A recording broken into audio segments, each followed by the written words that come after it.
नमस्कार, आप देख रहे हैं इंडिया टीवी। आपके साथ मैं हूं मीनाक्षी जोशी। सुबह के 10 बज गए हैं, वक्त हो गया है दमदार 10 का। दो वरिष्ठ पत्रकार हमारे साथ स्टूडियो में मौजूद हैं, अजीत द्विवेदी जी, राजकुमार सिंह जी। आप दोनों का बहुत स्वागत है। आज बैटल ऑफ बंगाल की बात होगी। अगले आधे घंटे तक हम आपको बताने जा रहे हैं कि बीजेपी का संगठन कैसे चुनाव लड़ता है। 120 घंटे से अमित शाह पश्चिम बंगाल में हैं। अमित शाह कैसे चुनाव लड़ते हैं? पश्चिम बंगाल चुनाव में इस वक्त मैन टू मैन मार्किंग की कोशिश क्यों हो रही है? कार्यकर्ता नेता कैसे अपनी पूरी ताकत झोंक रहे हैं? ये चुनाव बिहार जैसा चुनाव नहीं है और ना ये महाराष्ट्र जैसा चुनाव है। ये चुनाव पश्चिम बंगाल का है, जिसे बीजेपी ममता बनर्जी के ही स्ट्रीट स्टाइल में लड़ रही है। हिंदुत्व का बैकड्रॉप है, लेकिन टारगेट ममता बनर्जी के एंटी इनकम्बेंसी पर अटैक है। एक एक बूथ की लड़ाई है। पहले चरण के चुनाव में बीजेपी क्या 100 के पार जा सकती है? 80 सीटें ऐसी जहां बीजेपी का कार्यकर्ता तक नहीं है। मुस्लिम सीटें ऐसी इसी फेज में मालदा मुर्शिदाबाद, जो कि टीएमसी का गढ़ है। बीजेपी के स्ट्राइक रेट से लेकर ममता के स्ट्राइक रेट, सब पर होगी बात, विस्तार से होगी चर्चा। बड़ी खबर आपको दे दें अब से ठीक 21 घंटे के बाद पश्चिम बंगाल में पहले फेज की वोटिंग होगी। पहले चरण में 152 सीटों पर वोट डाले जाएंगे। पहले फेज की वोटिंग से पहले गृह मंत्री अमित शाह ने कोलकाता में अहम मीटिंग की है। अमित शाह ने सेकेंड फेज की विधानसभाओं के प्रभारी कार्यकर्ताओं के साथ मीटिंग भी की। मीटिंग में दूसरे चरण की रणनीति को भी लेकर मंथन हुआ। अमित शाह 27 अप्रैल तक कोलकाता में ही रहेंगे। पश्चिम बंगाल के पहले चरण में कल 152 सीटों पर वोट डाले जाएंगे। वहीं 29 अप्रैल को 142 सीटों पर वोटिंग होगी। बीजेपी के लिए पहला फेज बहुत इंपॉर्टेंट है। बीजेपी की कोशिश है कि इसी फेज में वो ज्यादा सीटों पर लीड ले सके। और हम चर्चा कर ही रहे हैं लगातार। दमदार 10 में आप सुन रहे हैं। पहले फेज का चुनाव दरअसल बीजेपी के लिए बहुत महत्वपूर्ण है। यहां पर उसे डिफेंडर के तौर पर काम करना होगा। जितनी सीटें उन्होंने पिछली मर्तबा जीती थी, अगर आप आंकड़ों की ही जुबानी आप समझ लें तो 70% से अधिक सीटें तो पश्चिम बंगाल में इन्हीं सीटों से बीजेपी को आई थी। बैटल ऑफ बंगाल को जीतने के लिए अमित शाह ने कोलकाता को अपना बेस बनाया है और करीब 150 घंटे अमित शाह कोलकाता में ही रहने वाले हैं। बीजेपी ये चुनाव हिंदुत्व को लेकर कैसे लड़ रही है सर? किस तरीके से फोकस उनका 215 सीटों पर है? और खास तौर पर अजीत जी, वो सीट जहां पर मुस्लिम आबादी हिंदू आबादी पर हावी ना हो, उन्हें सिक्योर करना है। वो सीटें जहां पर हिंदू मेजॉरिटी होने के बावजूद ममता बनर्जी वहां पर अपना दावा ठोक लेती है, उन सीटों पर बीजेपी को अच्छा परफॉर्म करना है। तो ये जो हिंदुत्व का बैकड्रॉप है, एंटी इनकम्बेंसी पर टारगेट है, ये बीजेपी कैसे कर पाएगी?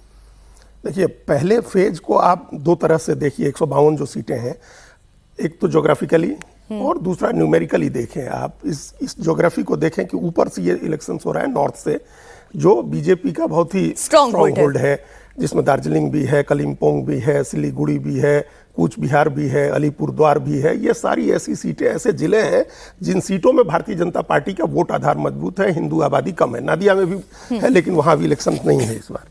तो वो इस इलाके में जहाँ वोटिंग हो रही है, उसमें मालदा मुर्शिदाबाद और ये सब भी हैं, दिनाजपुर के इलाके तो हैं जो मुस्लिम बहुल है। 54 सीटें उत्तरी बंगाल की जो हैं, उन 54 सीटों में पिछली बार 30 सीट भारतीय जनता पार्टी ने जीती थी। इसका मतलब कि ऑलमोस्ट 60% का स्ट्राइक रेट था उत्तरी बंगाल की उन सीटों पर। और बाकी जो सीटें 24 हारी, उन सीटों में भी जीत हार का अंतर बहुत बड़ा नहीं था। इसका मतलब अगर भारतीय जनता पार्टी इंप्रूव कर सकती है तो उत्तर बंगाल का एक इलाका है 54 सीटों में, वो अपना स्ट्राइक रेट बेटर कर सकती है। आपने अब ये स्ट्राइक रेट की बात की। ओवरऑल स्ट्राइक रेट हम लोग को पता है 60% ममता बनर्जी का है। इस 152 में से 92 सीटें उनके पास हैं जी, और 59 सीटें 59 भारतीय जनता पार्टी के पास है। तो 92 सीटें जो है, 92 सीट्स हैं, 60% स्ट्राइक रेट है। वो 60% स्ट्राइक रेट का मेजर हिस्सा जो 70-80% है उत्तर बंगाल के नीचे आने पर, जब नीचे उतरेंगे तब है। उत्तर बंगाल में 60% strike rate Bharatiya Janata party का है।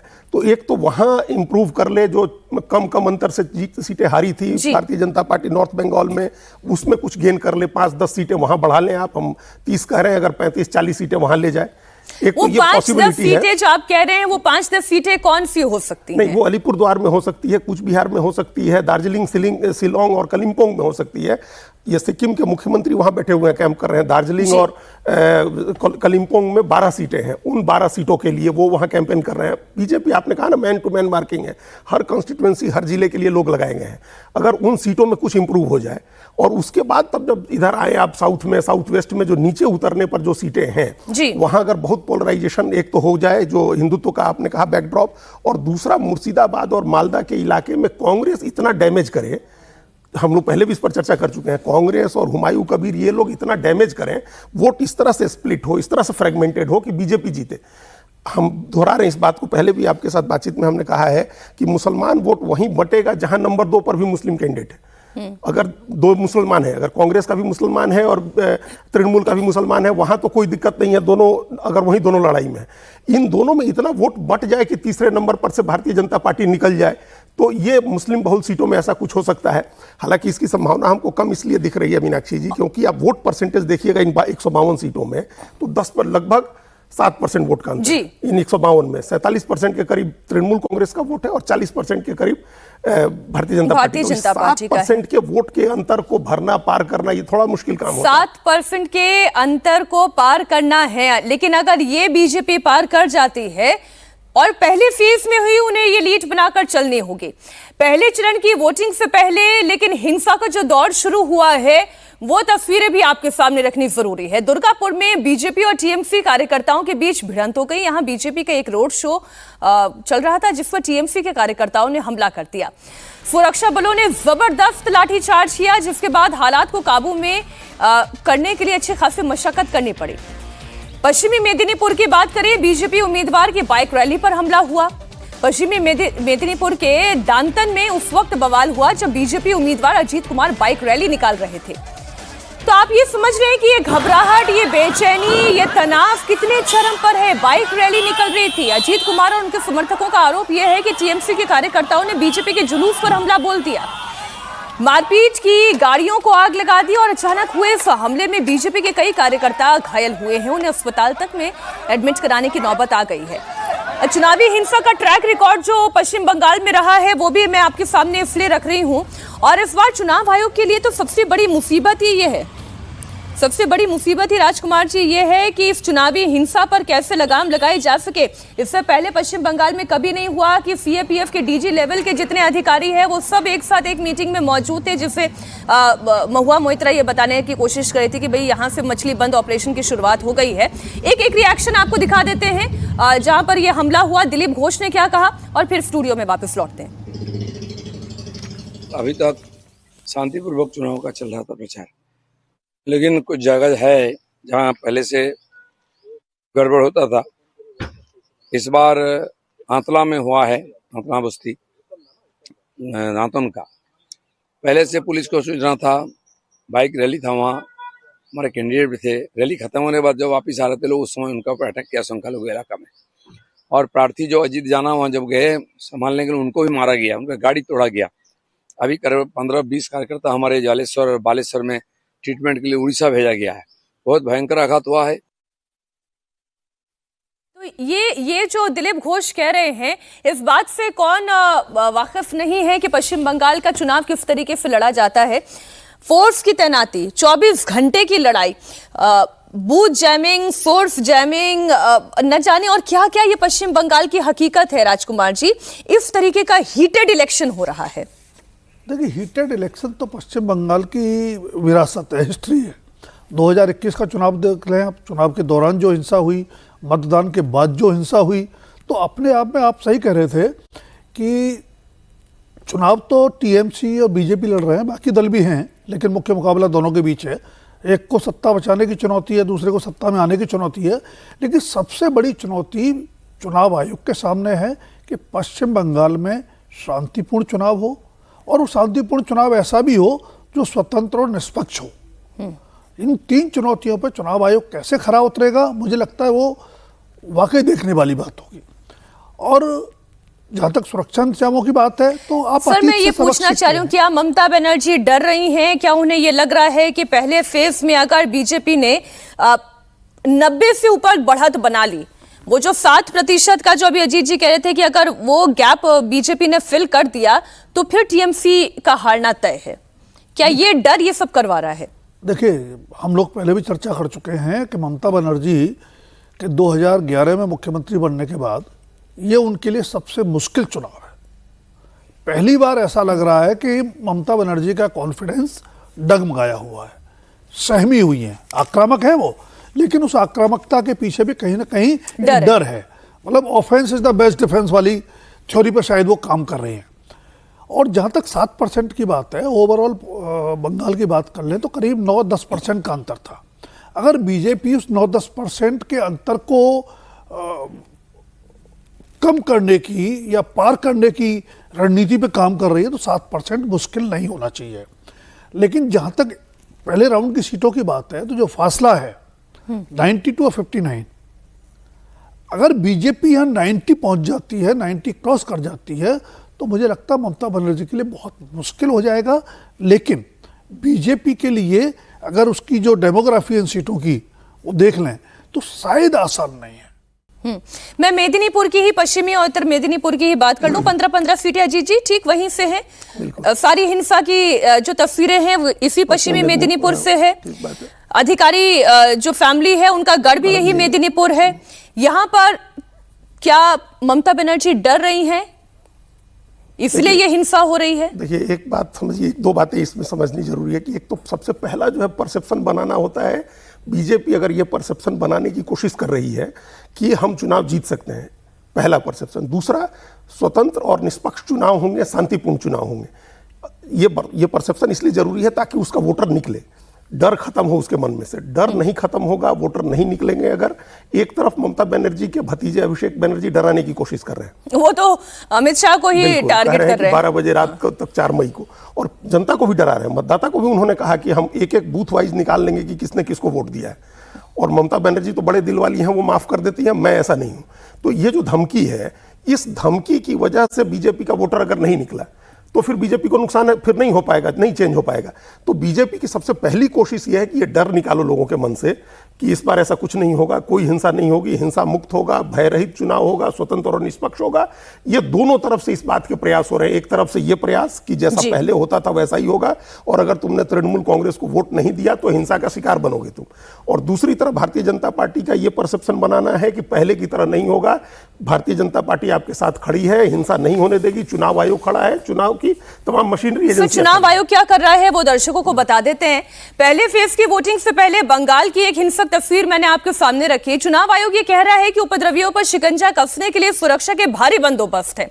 मुर्शिदाबाद से लेकर मालदा तक चप्पे चप्पे पर फोर्स की तैनाती है, और दूसरे चरण में भी सीआरपीएफ के साथ 38,000 पुलिसकर्मियों को तैनात किया गया है। और इलेक्शन कमीशन की ही बात कर लें, इलेक्शन कमीशन ये कह रहा है कि ना बूथ जैमिंग होगी ना सोर्स जैमिंग होगी। अब लोग ये कहेंगे कि भाई बूथ जैमिंग तो हमने सुना था कि बूथ जैमिंग क्या होती है, अब ये सोर्स जैमिंग क्या है? आपने देखा होगा, आप लोग तो ज्यादा अनुभवी हैं राजकुमार जी, वोटर के घर के बाहर अपना आदमी खड़ा कर देना और उसके बाद वो ये तय कर ले कि भाई ये तो बीजेपी का वोटर हो सकता है, उसको पहले ही आंखों आंखों में इशारा दें, तुम बाहर मत निकलना, तुम्हारा वोट पड़ जाएगा। देखिए, अभिषेक बनर्जी जो कर रहे हैं वो एक पब्लिक थ्रेट है कि अगर आपने वोट किया तो हम देख लेंगे। नहीं सर, ये जो सोर्स जैमिंग की बात आप कर रही हैं, ये जो मैं सुन रही हूँ कि मोटरसाइकिल पर भी पाबंदी लगा दी गई है, क्योंकि मोटरसाइकिल से घूम घूम के नहीं, एक आदमी तो पहले बाइक रैली होगी तो मोटरसाइकिल पर पीछे कोई नहीं बैठेगा, और रात में बाइक नहीं चलानी। सोर्स जैमिंग का मतलब ये है कि जो एग्जिट पॉइंट होंगे उसके आसपास लोग थ्रेट करते हैं खड़े होकर के कि आपका वोट हो गया, आपको जाने की जरूरत नहीं है। कैसे थ्रेट करते हैं सर? इसी तरह से उनको, देखिए, ये तो हम भ्रम में ना रहें, पॉलिटिकल पार्टीज को सबको पता होता है कि किस एरिया में कौन किसको वोट करता है। ये तो ओपन सीक्रेट है, उसी के बेस पे आप स्ट्रेटेजी भी बनाते हैं। ये एक स्ट्रेटेजी है कि दूसरे के वोटर को निकलने नहीं देना है। एक पॉजिटिव स्ट्रेटेजी होती है कि आप उसके वोटर को अपनी तरफ मोबिलाइज करने की कोशिश करें, अट्रैक्ट करने की कोशिश करें। एक होती है नेगेटिव स्ट्रेटेजी कि आपको उसके वोटर को निकलने नहीं देना, that is called source jamming. कि आप वही थ्रेट कर दें एग्जिट पॉइंट पर कि आपको जाने की जरूरत नहीं है, हमने आपको आइडेंटिफाई कर लिया, आपका वोट डल चुका है।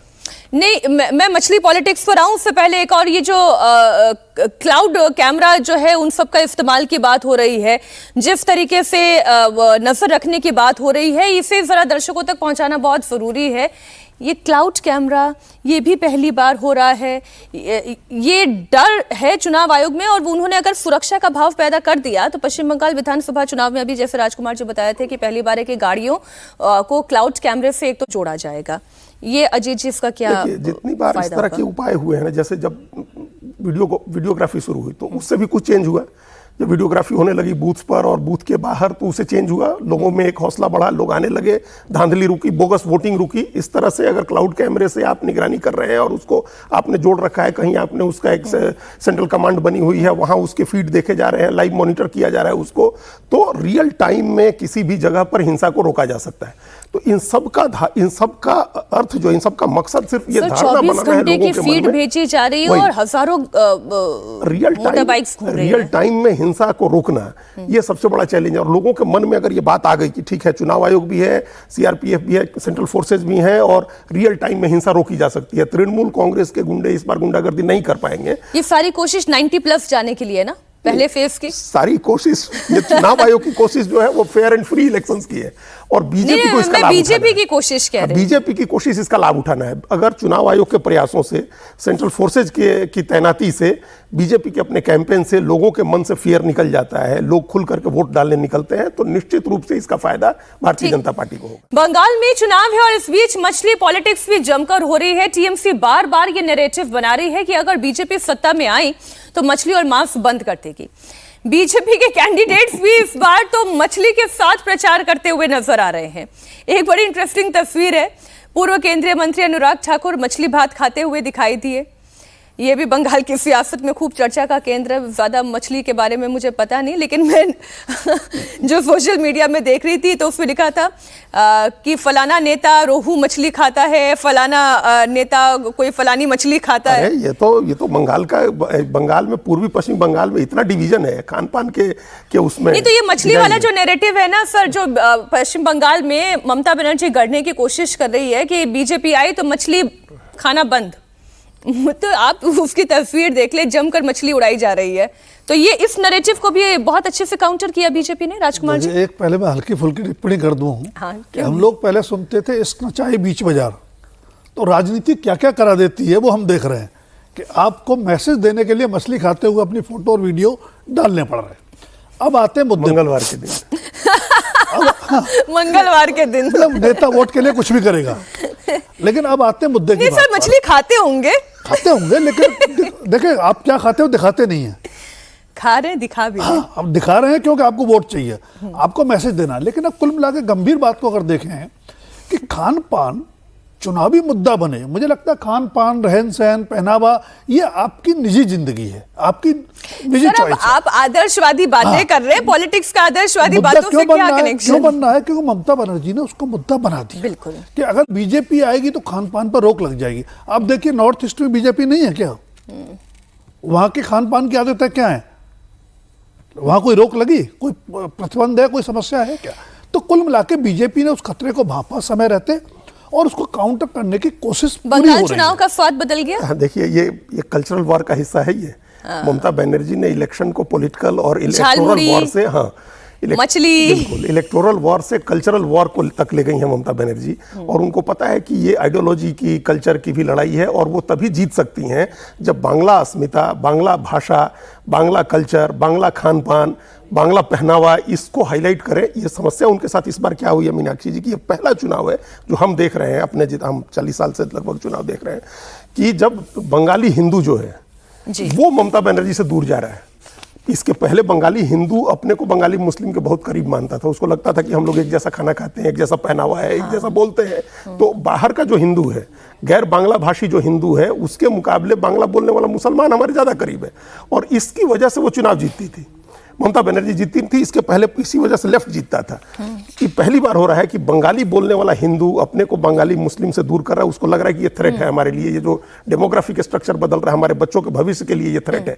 अगर ये हो गया तो फिर लैंडस्लाइड हो जाएगा भारतीय जनता पार्टी के पक्ष में, अगर बंगाली हिंदू छोड़ दे ममता बनर्जी को। तो उस चिंता में ममता बनर्जी ये उसको डरा रही है कि देखो तुम्हारा तो खान पान छिन जाएगा, तुम्हारी भाषा छिन जाएगी, तुम्हारे पहनावे पर रोक लगेगी, तुम्हारे बोलने पर रोक लगेगी, तुमको बांग्लादेशी बताया जाएगा, बाहरी बताया जाएगा। तो ये करके वो कल्चरल वॉर ले आई और वो ले आई। हम ये नहीं कह रहे कि इन लोगों ने उसको पार कर लिया, हम कह रहे हैं कि बीजेपी उस ट्रैप में फंस गई। बीजेपी ट्रैप में फंस रही है, या जो ट्रैप उन्होंने बिछाया उसका अच्छा काट लेकर आई नहीं, है? काट के नहीं लेकर के आई, चूंकि जो बंगाल का जो अपना नेता है, आप उसको देखिए, वो थोड़ा मछली खा के, शुभेंदु अधिकारी या दिलीप घोष या सामिक भट्टाचार्य को थोड़ा कहना पड़ रहा है कि हम मछली खाते हैं। ममता बनर्जी की कभी मछली खाते हुए फोटो देखी है आपने? केंद्र से गए हुए नहीं, जो बाहर के लोग गए हैं नेता जाकर के मछली, या कुछ लोग मछली लेके घूमे, इससे आप उस ट्रैप में जा रहे हैं। भाई वो कह रही है कि जय श्री राम, आपने कहा बीजेपी ने, तो सयानी घोष ने कहा कि यहाँ दुर्गा राज है। पिछली बार भी तो यही हुआ था। नहीं, स्मृति ईरानी के लिए तो उसी सयानी घोष ने कहा कि नाच गाना, और खुद मंच पे खड़े होकर गा रही है गाना। वो तो बहुत ही खराब था, वो बहुत बैड टेस्ट में है वो बयान। हाँ। लेकिन ये जो कल्चरल वॉर है ना, ये इस ट्रैप में बीजेपी को नहीं फंसना चाहिए। बीजेपी को 15 साल की एंटी इनकम्बेंसी, हिंदुत्व, मतलब अंडरकरेंट हिंदुत्व का जो है बैकड्रॉप, और उसके साथ विकास की राजनीति, ममता बनर्जी की डिवाइसिव पॉलिटिक्स, उनकी विफलताएं 15 साल की, ये अपने आप में बहुत था। कल पश्चिम बंगाल में पहले चरण के लिए मतदान है, और उससे पहले झालमुड़ी, मछली, प्रचार, रैली, ये देखिए एक और तस्वीर मैं आपके सामने रख रही हूँ। कल प्रचार के आखिरी दिन दुर्गापुर पश्चिम विधानसभा क्षेत्र से तृणमूल प्रत्याशी हैं कवि दत्ता लोकल बाजारों में घूम रहे थे, जहां पर उनका वोटर्स को धमकाने वाला एक वीडियो भी सामने आया। इस वीडियो पर बीजेपी सवाल उठा रही है, सबको आशीर्वाद देना है।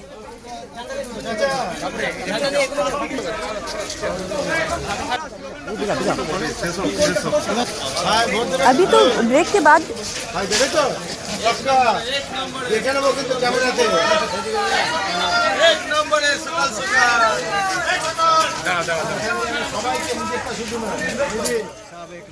कैमरे में देख लेंगे सबको, कैमरे में देख लेंगे सबको का मतलब क्या है?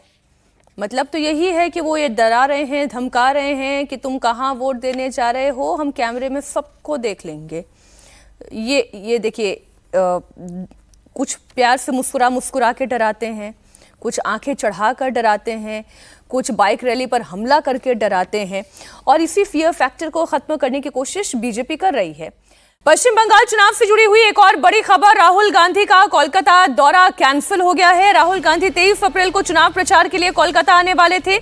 कांग्रेस पार्टी का आरोप है कि ममता सरकार के कहने पर लोकल एडमिनिस्ट्रेशन और खासतौर पर पुलिस दौरे की इजाजत नहीं दे रही है। कांग्रेस पार्टी चुनाव लड़ भी रही है सर? अभी तक तो नहीं दिखा। 284 कैंडिडेट की घोषणा के बाद से कांग्रेस ने कोई सीरियस कैंपेन अभी तक बंगाल में करती हुई हमको नहीं दिखी है। और राहुल गांधी अगर 23 तारीख को जा रहे थे तो अभी तक राहुल गांधी कहाँ गए, प्रियंका गांधी कहाँ गई हैं, या कांग्रेस के बड़े नेता कहाँ गए? कुल मिलाकर के जो हम लोगों ने एक बार बात भी की थी शायद, कि कांग्रेस चुनाव लड़ भी रही है और ममता बनर्जी की नाराजगी से डर भी रही है। उसके पीछे कहीं ना कहीं अपोजिशन के अलायंस की पॉलिटिक्स है। ममता को नाराज नहीं करना चाहती। ममता की तीसरी बड़ी पार्टी है, या चौथी मान लीजिए अब समाजवादी पार्टी के बाद, तो उनको नाराज नहीं करना चाहती है अपोजिशन में वो, लेकिन चुनाव लड़ भी रही है। तो मुझे लगता है बहुत मुश्किल 10-12 मैच फिक्सिंग है यहाँ पे मैच फिक्सिंग है राहुल ममता की?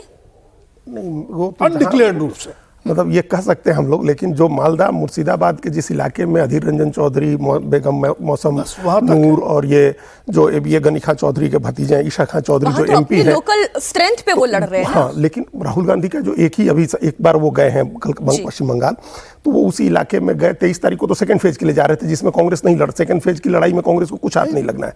लेकिन इस फेज में कांग्रेस इस बार, पिछली बार 0 पर रही थी, इस बार कांग्रेस का खाता खुल सकता है मालदा मुर्शिदाबाद का, और कांग्रेस को जो भी सीट मिलेगी वो तृणमूल के खाते से जाएगी। एक ब्रेक के लिए हमें रुकना होगा। राहुल गांधी एक तरफ तो ममता बनर्जी से डरते हैं, में चुनाव कैंपेन के आखिरी दिन कांग्रेस अध्यक्ष मल्लिकार्जुन खड़गे ने एक बड़ी गलती कर दी, और इसका बड़ा नुकसान कांग्रेस पार्टी को चुनाव में देखने को मिल सकता है। खड़गे प्रेस कॉन्फ्रेंस कर रहे थे, कांग्रेस और डीएमके अलायंस की खूबियां गिना रहे थे, और इसी दौरान खड़गे ने एआईडीएमके के एनडीए में शामिल होने पर सवाल उठाए। खड़गे ने कहा कि एआईएडीएमके के लोग जो खुद अन्नादुराई की तस्वीर लगाते हैं वो मोदी के साथ कैसे जा सकते हैं, वो एक आतंकवादी हैं। बीजेपी खड़गे के बयान पर हमलावर है। चुनाव आयोग से शिकायत की जा चुकी है। थोड़ी ही देर में बीजेपी के सीनियर लीडर चुनाव आयोग के दफ्तर पहुंच रहे हैं, जहां वो खड़गे के बयान की फिर से शिकायत कर सकते हैं। सबसे पहले आपको मल्लिकार्जुन खड़गे ने क्या कहा वो सुनाते हैं। AIDMK people who themselves put the photo of Annadurai, and the party itself is Annadurai. How can they join with Modi? who is a terrorist and who won't believe in equality. His party won't believe in equality and justice. And these people are joining with them. खड़गे ने मोदी को आतंकवादी कहा। खड़गे को अपनी गलती का एहसास भी हुआ तो तुरंत उन्होंने सफाई देनी शुरू कर दी। बातों को घुमाने की कोशिश भी की, लेकिन तब तक तो डैमेज हो चुका था। खड़गे ने कहा कि मोदी को कभी आतंकवादी नहीं कहा उन्होंने। उनके कहने का मतलब था कि मोदी लोगों को डरा रहे हैं। ये झूठ है। मैं पीएम के खिलाफ नहीं बोला। पीएम जो टेरराइज कर रहे हैं पॉलिटिशियंस के ऊपर, कैंडिडेट के ऊपर, उसके बारे में मैंने ये कहा ये भाई टैक्स टेररिज्म हो रहा है। ईडी का छापे पड़ रहे हैं और अपने सीवीसी का हो रहा है, इनकम टैक्स का हो रहा है, ये जो सीबीआई का हो रहा है। ये जो टेररिज्म है, ये टेररिज्म ये प्रधानमंत्री करवा रहे हैं। तो इसीलिए उनको मैं टेररिस्ट नहीं बोला। उन्होंने टेररिज्म करके लोगों को डरा रहे और इलेक्शन में सबको डरा डरा के छापे मार के उनका मुंह बंद करने की कोशिश कर रहे और चुनाव में हराने की कोशिश कर रहे।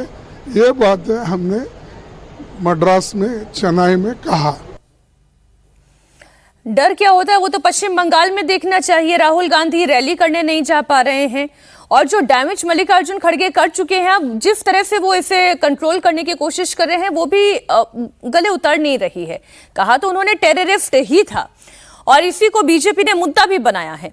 बीजेपी ने चुनाव आयोग से बकायदा लिखित शिकायत की है। खड़गे के खिलाफ आचार संहिता के उल्लंघन का आरोप लगाते हुए सख्त कार्रवाई की मांग की है।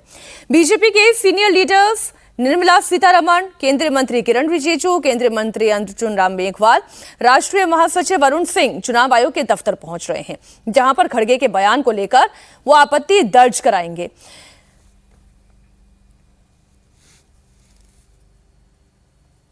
यह कोई स्लिप ऑफ टंग भी नहीं है और यह कोई, अगर वो सफाई भी दे रहे हैं तो आप याद रखिए जानबूझ के किया हुआ कांग्रेस का षड्यंत्र है। आप कुछ दिनों से देख रहे होंगे राहुल गांधी जी और कांग्रेस के तमाम नेता किस प्रकार की अभद्र टिप्पणी माननीय प्रधानमंत्री नरेंद्र मोदी जी के लिए कर रहे हैं।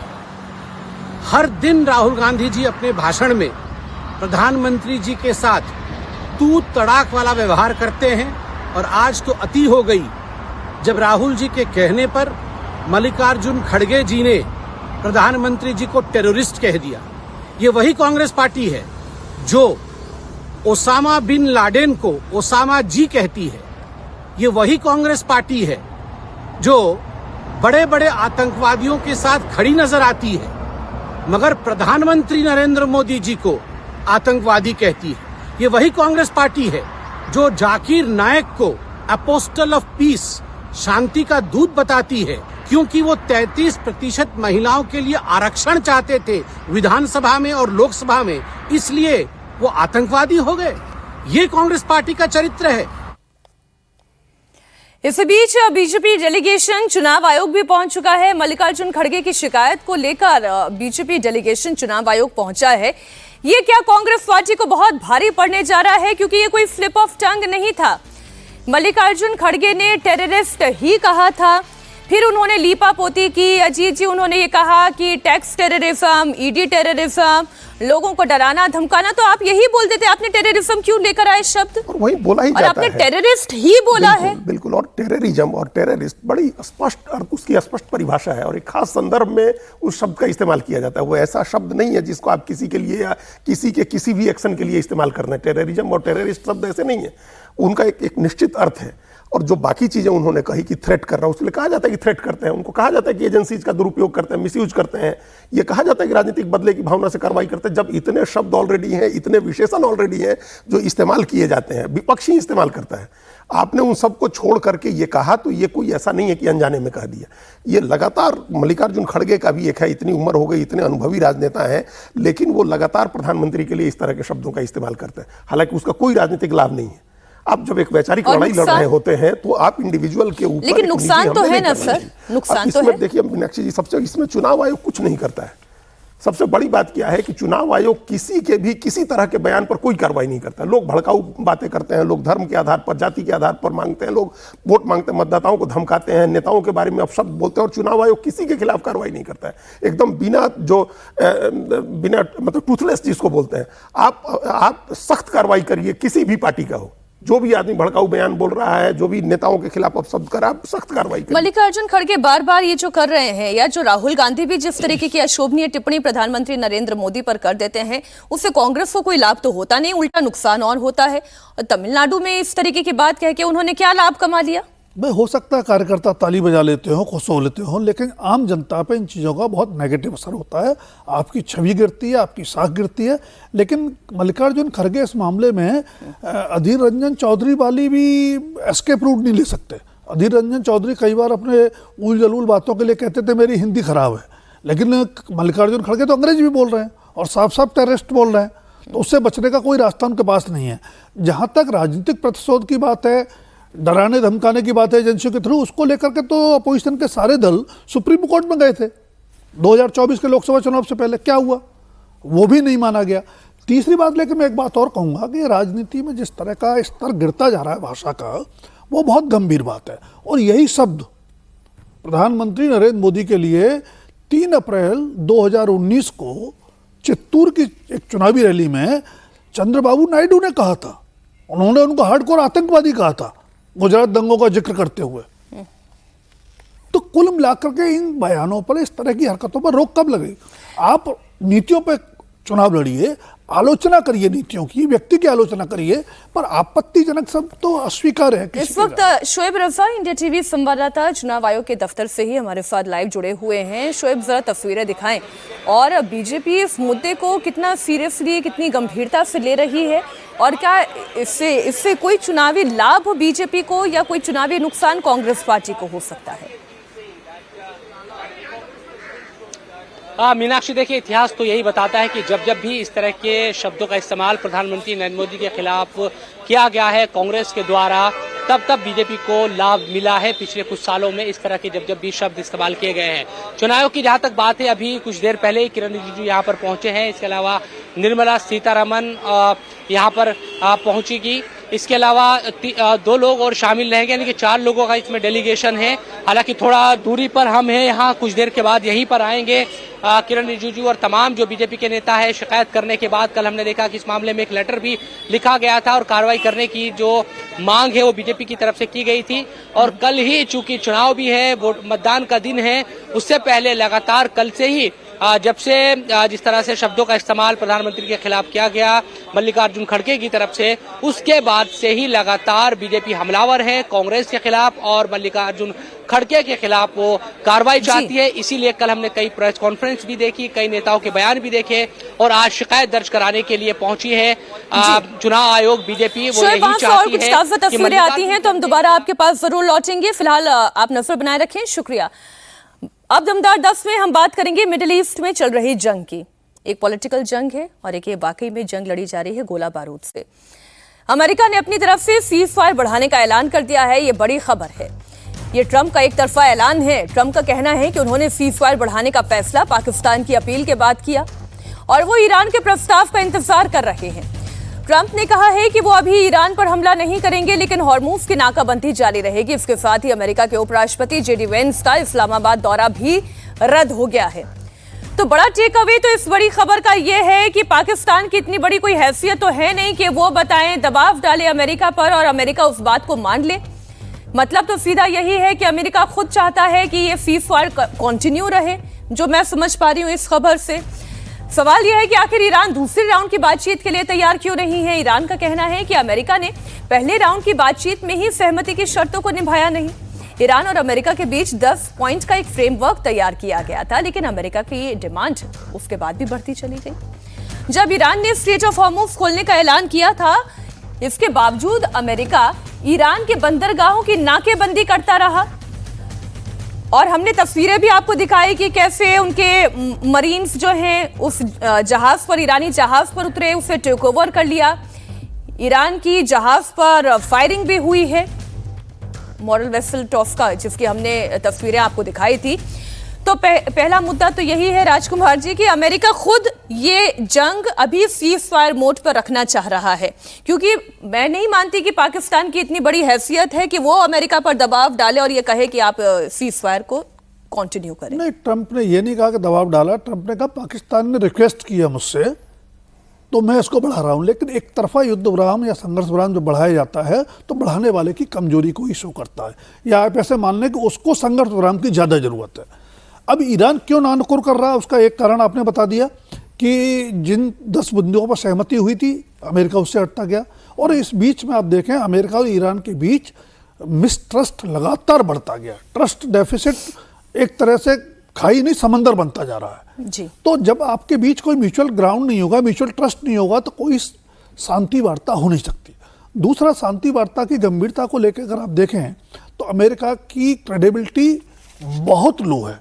ईरान की तरफ से पहले राउंड की बातचीत में भी जो लोग आए, हालांकि बातचीत सफल नहीं हुई, कुछ मुद्दों पर सहमति बनी थी, उसको मानना पड़ेगा हमें, सफल नहीं हुई, लेकिन ईरान की तरफ से जितने लोग आए थे वो उनके सत्ता प्रतिष्ठान से जुड़े हुए बड़े जिम्मेदार लोग थे, जो राजनीति को, कूटनीति को और युद्ध नीति को भी समझते थे। लेकिन ट्रंप ने किसको भेजा? जेडी वेंस, मान लिया को उपराष्ट्रपति हैं, इसके अलावा उनका कोई बहुत ग्लोरियस पास्ट नहीं है। दूसरे लोग, स्टीव विटकॉक, वो कौन है? उनकी पहचान एक बड़े अरबपति के रूप में है जो ट्रंप के साथ गोल्फ खेलते हैं। तीसरे, जेरेड कुशनर, वो कौन है? ट्रंप के दामाद है। तो इनका कोई एक्सपीरियंस, कोई एक्सपोजर उस तरह का नहीं है जो इस तरह की जटिल परिस्थितियों में शांति का रास्ता निकाल सके। कोई डिप्लोमैट तो है नहीं कि डिप्लोमेसी तो की भाषा मुझे समझते हैं, लगता वो है बिजनेस कि की भाषा ट्रंप समझने को वाले लोग हैं। निकलना है युद्ध से जी, उसका रास्ता कोई न कोई खोजने की कोशिश हो रही है। अभी जैसे राजकुमार जी ने कहा कि पाकिस्तान की रिक्वेस्ट पर अमेरिका तैयार हुआ और ये अमेरिका की कमजोरी को ही दिखाता है, लेकिन ईरान इस बातचीत के लिए क्यों आगे नहीं बढ़ रहा है, उसके पीछे एक बहुत बड़ा कारण पाकिस्तान और ईरान के बीच में विश्वास की कमी भी है। ईरान ने पाकिस्तान को बड़ा झटका दिया है। ईरान ने यह साफ किया है कि वो दूसरे राउंड की बातचीत के लिए किसी डेलीगेशन को पाकिस्तान नहीं भेजेगा। ईरानी स्टेट मीडिया के मुताबिक पाकिस्तान ने ईरानी डेलीगेशन की सुरक्षा को लेकर कोई गारंटी नहीं है। उन्होंने कहा कि ईरान की सरकार को पाकिस्तान पर भरोसा ही नहीं है। ईरानी अधिकारियों का मानना है कि पाकिस्तान के सैनिक नेतृत्व और खास तौर पर उनके फील्ड मार्शल आसिम मुनीर, खैर वो तो फील्ड मार्शल ही कहेंगे, हम कह रहे हैं फील्ड मार्शल आसिम मुनीर का झुकाव अमेरिका की तरफ ज्यादा है। तेहरान को डर इस बात का है कि पाकिस्तान एक निष्पक्ष मध्यस्थ के बजाय अमेरिका के हितों को बढ़ावा दे सकता है, और ये है इस मीडिएशन के बीच में अजीत जी एक बड़ा बैरियर, क्योंकि जो दोनों देश है उन दोनों को पाकिस्तान पर इक्वली भरोसा होना जरूरी है। ईरान को इस बात का भरोसा नहीं है, अमेरिकी हित की तरफ पाकिस्तान का इंक्लाइनमेंट ज्यादा है, ये ईरान को डर है। ये तो डर है ही, लेकिन इसके बावजूद पहली बार वहाँ वार्ता हुई, वहाँ अच्छी वार्ता हुई और एक निष्कर्ष पर लोग पहुंचे थे। उसके बाद सबसे बड़ी घोषणा हुई जंग के बाद 28 फरवरी के बाद कि होर्मुज की खाड़ी खुली। अगर अमेरिका ने अपनी नाकेबंदी की जिद छोड़ दी होती कि हम जो भी होर्मुज के रास्ते से जहाज़ निकल के अरब सागर में आएगा हम वहाँ उसकी जांच करेंगे, अगर ये जिद अमेरिका की नहीं होती तो ये अब तक ये सब सारी चीज़ें सुलझ जाती। देखिए, ट्रंप ने अपना इरादा कई चीज़ों में जाहिर कर दिया है। ट्रंप का एक बयान आपको ध्यान होगा जो उन्होंने कल कहा है कि हमने इस युद्ध विराम की अवधि में काफ़ी गोला बारूद जुटाया है। तो ये सारे देश हमेशा कहते हैं कि ट्रंप धोखा करते हैं। जब युद्ध विराम की बात करते हैं तो उस बीच अपना फोर्स मोबिलाइज करते हैं, गोला बारूद जुटाते हैं। ये खुद ही उन्होंने अपने मुंह से कर दिया। वो तो ईरान भी मोबिलाइज कर रहा है, लेकिन ईरान के पास तो बहुत सारा खत्म हो गया ना। ईरान के पास कितना गोला बारूद है। और दूसरी तरफ से बाहर से आने वाला, जो ट्रंप ने यह भी कहा कि चीन का हमने जब्त किया, हमने देखा कि उसमें अच्छी चीजें नहीं थी। तो अमेरिका तो इतना पावरफुल है, उसने 2 पनडुब्बी तैनात कर रखी है वहां, उसकी 1 दर्जन वहां वॉरशिप तैयार लगा रखा है उसने। तो उसको तो मैच नहीं कर सकता है ना ईरान। 50,000 उसकी फोर्स ऑलरेडी है उस इलाके में, उसके जो 13 बेसेज हैं, और उसके 10,000 और उसने मोबिलाइज किया। मेरा मूल सवाल ये था कि अमेरिका पर तो खैर हम जान रहे हैं कि वो एक तरफ बात करता है, दूसरी तरफ वॉर की प्रिपरेशन करता है, लेकिन ईरान को पाकिस्तान पर भरोसा क्यों नहीं हो रहा है? पाकिस्तान को कुछ नहीं है ना, हम लोगों को पाकिस्तान की चर्चा छोड़ देनी चाहिए। पाकिस्तान इसमें कुछ नहीं है, पाकिस्तान कुछ नहीं कर सकता। पाकिस्तान ना अमेरिका से एक बात मनवा सकता है, ना ईरान से एक बात मनवा सकता है। मतलब ये पाकिस्तान की रिक्वेस्ट नहीं थी, ये डोनाल्ड ट्रंप खुद चाहते हैं। और इस बात को हम वही कह रहे थे कि वो चाहते हैं, अभी मोबिलाइज कर रहे हैं, अपनी तैयारी कर रहे हो, और वो हमेशा अपने टैक्टिकल सरप्राइज को मैक्सिमाइज करने की कोशिश करते हैं। और हम आपको 3 मिसाल देते हैं। पहली मिसाल इस जंग की है। 28 फरवरी को जिस दिन ऑपरेशन एपिक फ्यूरी लॉन्च किया ट्रंप ने, उस दिन वो युद्ध विराम की अवधि थी। जिनेवा की बातचीत में सहमति बनी थी कि अगले 15 दिन बाद हम लोग फिर मिलेंगे, और उस 15 दिन में 3 दिन बीते थे कि ऑपरेशन एपिक फ्यूरी लॉन्च किया उन्होंने जी। ठीक है। वेनेजुएला के उसको राष्ट्रपति को जिस दिन उठाया ट्रंप ने, उस दिन सीज फायर चल रहा था, और कतर के जरिए बातचीत हुई थी, मादुरो के लोगों से बात हुई थी अमेरिका के ट्रंप प्रशासन की, लेकिन उस युद्ध विराम के बीच में उन्होंने ऑपरेशन एब्सोल्यूट रिजॉल्व लॉन्च किया, और ऑपरेशन एब्सोल्यूट रिजॉल्व के तहत मादुरो को उठाया। इसी तरह से यमन में जब उसने हुती पर हमला किया, इस साल की बात बता रहे हैं, जो ट्रंप ने हमला किया उस दिन ऑपरेशन रोग राइडर जिस दिन लॉन्च किया उन्होंने, वो भी सीज फायर की बात थी।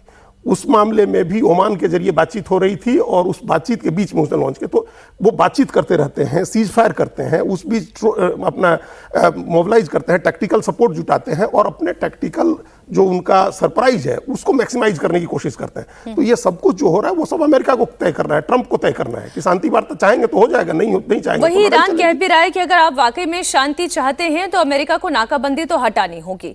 ईरान ने कहा है कि जब तक अमेरिका नाकाबंदी नहीं हटाएगा तब तक बातचीत नहीं होगी। ट्रंप ईरान की तेल सप्लाई को रोककर उसे घुटनों पर लाने की कोशिश कर रहे हैं। बड़ी खबर यह है कि अमेरिका ने ईरान के एक और ऑयल टैंकर पर कब्जा कर लिया है।